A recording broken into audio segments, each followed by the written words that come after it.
Hello and welcome to the Empowered Couples Podcast, where here you get modern, non-boring relationship advice for you and your partner to communicate like pros, fight smarter, and stay on the same team no matter the challenge that you face. I am one of your hosts, Aaron Freeman. And I'm Jocelyn Freeman, but you all just know us as the Freemans. And this episode is making and keeping agreements for times of conflict, even when your partner isn't.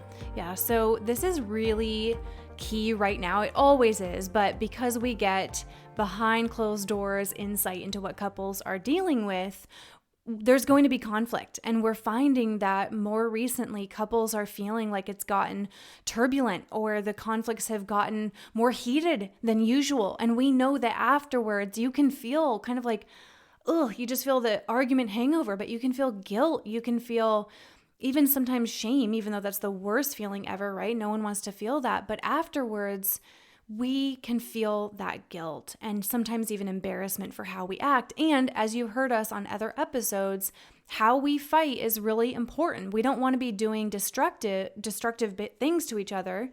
We need to keep it constructive. We need to stay on the same team. And we did a post last week where we talked about how we have agreements for times of conflict. And it's interesting because it got some interesting conversation sparked, some really great questions. Some people even being like, oh, that's nice in theory. There's no way I could keep that, right? And so we're going to even talk about that, how to actually keep the agreements for times of conflict. So you've got a great analogy, Aaron, for why agreements are relevant for conflict. Well, I'm going to say that marriage is a game. Mm-hmm. And I have something before that. Well, marriage really is a game, though, right? Mm-hmm. It sometimes can feel really serious, but you also can see other videos out there that talk about like life is a game, right? Mm-hmm. And that's kind of a certain mentality that we're taking on for ourselves. But in a very large sense, it is. Mm-hmm. Like this life, we're only really here to live. And it's like our purpose and our passions and what we're here for, kind of all self-directed. Mm-hmm. It's like we get to say kind of what that is. Now we have, our spirit has certain innate gifts that we can exercise out in the world, and we need to like negotiate our identities with other people. And that whole thing is a game, right? And I listen to a lot of Jordan Peterson right now about even the development of children's brains. And a lot of this is going back to the development of an identity, and that we have to negotiate that with people. If you don't do that very well, people don't want to play with you. And it's like, life's not going to be very fun. You're going to be on your own. It's not going to be very fulfilling. You're not going to have community. You're not going to have a lot of meaning if it's just you. And so if you bring all that together, a lot of that pertains to a marriage as well. If you were playing a game like soccer, for example, then there are going to be rules and there are going to be guidelines to achieve an objective. Mm-hmm. And if you were running around the soccer field and you kept on grabbing the ball with your hand, well, play is going to stop. Well, actually, the game is going to stop. And it's a function of the rules and the guidelines that when you're inside of it, play is available. Mm-hmm. So play as an experience is only available because there are certain guidelines and boundaries and agreements. Mm-hmm. And once that's understood, now play can commence. Mm-hmm. But if you grab the soccer ball with your hands, game is going to stop, play is going to stop, and you're going to be reminded like, hey, you can't pick up the ball with your hands. Well, what if I kick you in the shins or like the stomach, right? You're also going to be probably kicked out of the game, right? There are certain things you'll do. And say this too, if you then get back to the game and then you grab the ball again, maybe you're going to get reminded by everyone else playing the game that you can't do that. But you're not going to be able to do that very long until people are done playing with you. Yep. They're not going to invite you into the game. No one's going to want to play that game with you. And it's very much the same with marriage. Agreements are your baselines and your guidelines for really enjoying life, really having play, having creativity, having purpose and meaning, having love, having support, having all the things we talk about.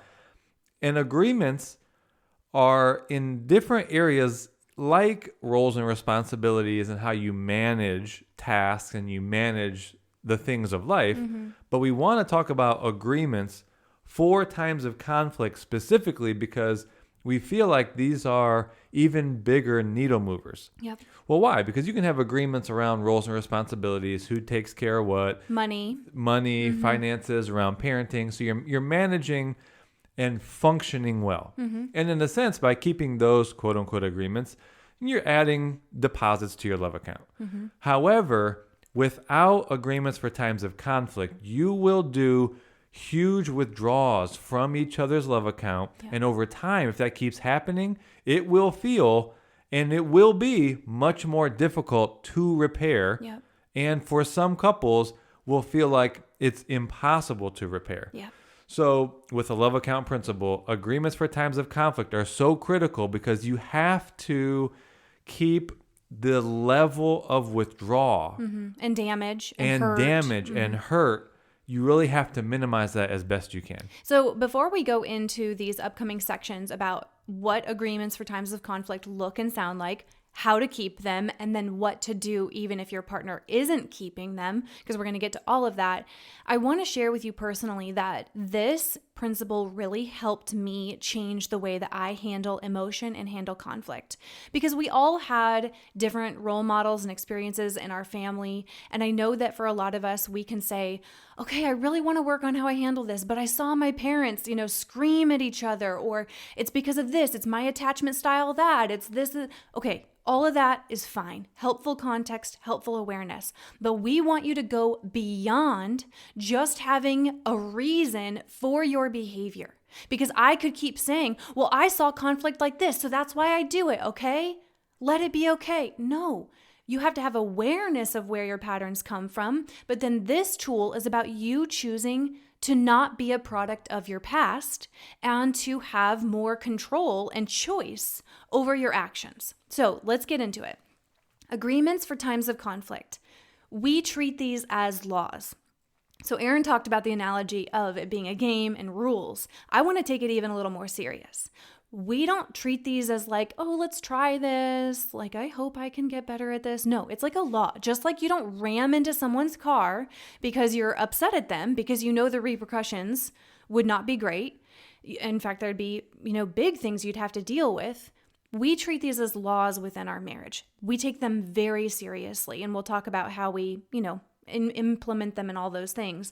But that's how important I think we need to take these. Now, we have 4 of them, and we suggest to all the couples that we work with to create 4 agreements for times of conflict. Why? Well, because I think 3 is too few, 5 is kind of too many to remember. So 4, it's a good number. And you can each kind of create 2 that are based on the things that tend to trigger you the most, right? So if both of you are sitting down and you have this conversation for agreements for times of conflict, then you could each propose 2 and therefore creating 4.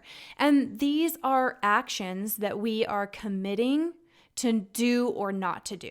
So our 4, number 1, no yelling. Number 2, no name calling / character attacks. Number 3, no bringing up the past as ammunition. I'll elaborate on that one because I know that gets people going a bit. And then 4th, no storming out without saying we need a break, and we'll come back to it. Now, the no bringing up the past, I just want to speak to you for a second because this got a lot of conversation going online. We aren't saying don't ever address patterns or things that have occurred that are unresolved for you. Of course, repair is our number 1 thing that we focus on. It's different, though, to bring up past offenses and things that aren't related to this topic to build up a case to make the person look bad. Or if you did resolve and bring repair to a topic, but then now you're just going to bring it up because, again, you're trying to build a case against them, right? So that's what we mean. That's different than, hey, this is reminding me of something that I feel like I'm not resolved about. I'd like to have a conversation about it. That is different. That's more productive. Now, those are our 4 agreements for times of conflict. You 2 need to discuss which ones are most relevant to you. We'll just throw out a couple of examples here, and then we'll move, Jocelyn, you can move us into how do we keep these now that we've made them.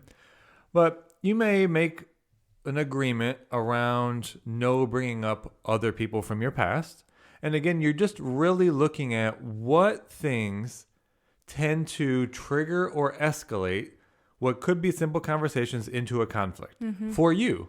And that's the type of agreement that you want to make. Yep.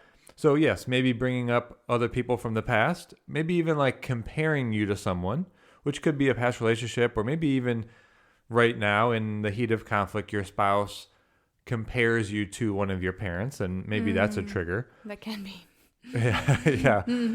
No slamming things, no physical attacks. And obviously if there's physical abuse, that's kind of more straightforward, obvious one. But I think there are other ones around, when you're in conflict, just there's something about touching the other person. Like someone might say, oh, like I point my finger and I touch my partner's chest. And it's just like, no. It's aggressive. Yeah, it's aggressive. And I think for a lot of men also, there's a certain barrier, right? We are meant to like defend. We're meant to stand our ground. And it can be a provoking. Yes, that's a good word. A very provoking trigger. So it goes both ways, right? Absolutely no touching, no like getting too close to each other's face. Like anything that is obviously like a threat in like the physical safety space is absolutely a no-go. And then last example we'll just give, I think having the agreement that when you request a pause, so that includes keeping another agreement, but not following the other person and continuing to talk, especially when they've asked for a pause. Exactly. So, we could go on with more examples, but I think you guys are getting the point. And again, you two would want to discuss what for are the actions we need to break the most, right? The patterns that have to end. Now, let's go into this next section because you're like, okay, Freemans, we create these. We wrote them down. We put them on the mirror. How do we keep them? And of course, it's not easy, but anything that is worthwhile in life takes commitment and takes practice. So as we go into some of these strategies, I do want to say, because this is a really important topic, and I know that for a lot of you, you're note takers or you need visuals, you need reminders. So I think it's worthwhile to know that we have this and more, like elaborated on in our de-escalating conflicts guide. This is an instant access resource that you can get. And you may want to take notes further on what we're saying in that guide. And if you don't have it, we'll put the link in the show notes. But the URL is called thecouplesexperience.com/conflicts guide. So I know that's long. So again, go to the show notes for it or our website because we take these strategies further along with visuals. And I know that for a lot of you, you're visual learners. You need to see it written. You need to see drawings. You need all the things. And so we have that there. So the first thing to keep them is you actually have to be committed to them. This is different than, okay, fine, hun, I will try to not yell at you. Okay, I'll do my best, like trying to say you're going to get them off your back. No, these aren't things that you try, that you work on. If you are committed to your partnership and to healthy conflict, these are things I must do. These are standards I am setting for myself. This is who I want to be. I am deciding these. Aaron, do you want to elaborate further on the power of decision? Well, it's a more common conversation in personal development. Probably hear someone like Tony Robbins talk about it. But he says real change is made in a second. Use it in business principles. Like when does a business really change? And it seems like it's over time, like it takes years. But his philosophy is, no, it's when a true decision has been made. And that's not just a verbal compliance. That's not just even a verbal acknowledgement, as you were saying, like, I'll try. It is something that shifts in your being, something I'm truly committed to. I decide. And the root of decide actually is side, right? Which means to kill off, like genocide or pesticide means you actually kill something off. So in a sense, and this was from personal development also, to decide is to actually kill off any other possibility besides the one that you are heading towards. Yep. So you could say, in a sense, when I decide, I am committing myself. This is going to lead us to what happens when your partner's not keeping it, is just that there is a level of personal responsibility that you decide, and you are killing off the possibility of you not keeping these agreements. These are, I am saying, and I'm committing to you, partner, which also helps build trust. These 4 agreements are my agreements, and I decide that I will commit to honoring and keeping these. Yes. So with that in mind, now that you have that decision, that internal commitment, in order to keep them, of course, we have to learn and practice how to regulate our emotions, right? Which means, how do I not let my anger take over and direct my actions? Or I'm sad, or I'm hurt, I'm offended. Okay, that is what you're feeling. And there's a famous phrase that emotions are data, not directives, which means emotions are information to listen to, not to let direct your actions. We can't be controlled. Not that we can't. We can, actually. We don't want to let our emotions direct our actions, right? We get to choose still. So to regulate our emotions can look many different ways, but to simplify it, number 1, recognize what you're feeling.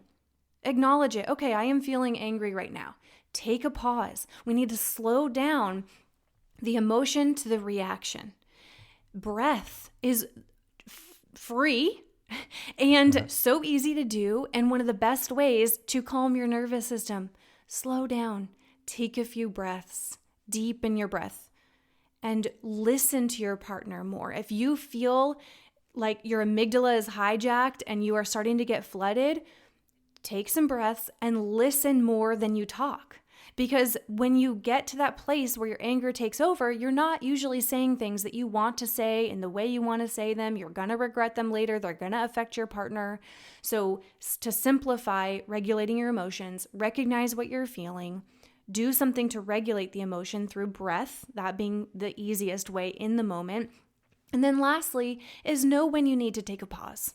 Like, you have to master the ability to call a timeout when you need it. And it takes training yourself to say, you know what, I don't like the repercussions of when I let myself keep going. So I'm going to request the pause. And here's a big one, you guys. You got to remember this. When one of you calls a pause or a timeout, immediately conversation has to stop. That's a kind of a bonus agreement Aaron and I have too. It's just something we've implemented for conflict. When one of us calls a pause, there's no getting in our final word. There's no chasing each other. It is pause immediately. And of course, we don't abuse it. That'd be a whole other conversation. We don't overuse it, because that, of course, would be frustrating. So those are some steps for how to actually keep the agreements. Aaron, why don't you dive into when your partner isn't keeping theirs? Doesn't matter. Not your question to me. What I'm saying is that when your partner isn't keeping theirs, doesn't matter. When we're talking about keeping your agreements for times of conflict, I don't care at the beginning that your partner isn't keeping one of theirs.